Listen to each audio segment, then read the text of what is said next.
Šis būs stāsts par mums un mūsu elektrisko traktoru, un arī par tā elektrības patēriņiem pavasara darbu laikā. Jāsaka, ka bieži vien sagatavošanās darbi aizņem vairāk laika nekā pati darīšana. Tā ir arī šajā gadījumā.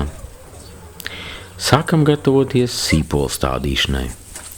Par cik iepriekšējā sezonā ar stādāmo mašīnu tika stādīti ķipoki, nāks nomainīt karotītes atbilstoši sīpolu izmēram. Tas aizņem zināmu laiku. Kad viss ir sagatavots, varam ķerties klāt pie stādīšanas.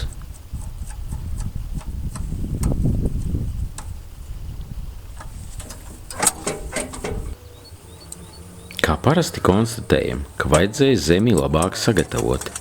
Lai arī uz aci lauks bija līdzens, stādāmai mašīnai labāk patiktu, ja mēs to būtu uzfrēzējuši. Taupības nolūkos lauks bija tikai nokultivēts, taču kopumā tas nekas, sīpoli izaugs tāpat. Tikai nedaudz vairāk jāsako līdzi un rūpīgāk jānoregulē aizbēršanas lemeši. Tagad parunāsim par elektrības patēriņu. Konkrētais lauks bija 0,6 hektāru liels. Uz tā stādīšanu tika iztērēts 4,4 kWh, kas pārreikinot uz 1 hektāru pārvēršās 7,3 kWh. Mūsu gadījumā traktors ir aprīkots ar 30 kWh baterijām, no kurām var droši tērēt kādas 23. Sanāk, ka ar vienu uzlādi varam teorētiski iesēt 3 hektārus sīpolu. Ķeramies klāt pie kartupeļu stādīšanas. Arī šajā gadījumā jāpievieno kartupeļu stādāmais, un tas jānoregulē.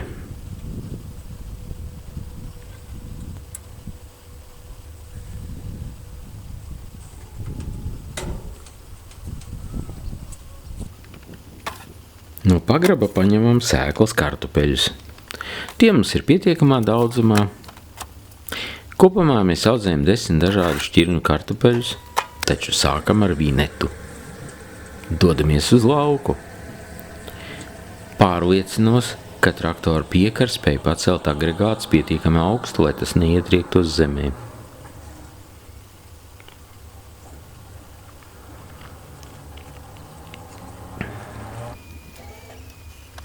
Stādīklī saiet pietiekams daudzums kartupeļu.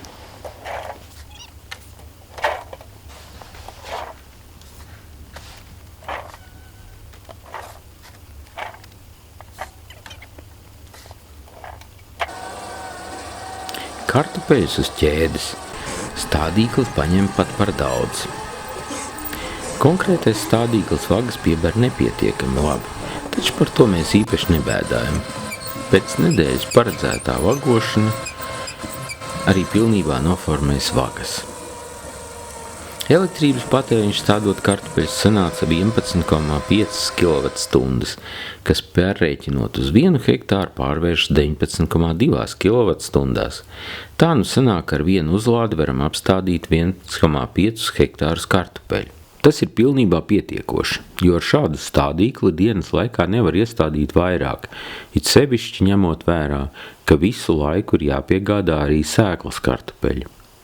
Savukārt pa nakti varam atkal bateriju uzlādēt. Vienīgā bēda, ka naktī elektrību nevar paņemt no saules paneļiem. Savukārt, vagojot kartupeļus ar režiem, elektrības patēriņš ir tikai 6,4 kWh hektārā. Tas arī viss. Paldies par uzmanību!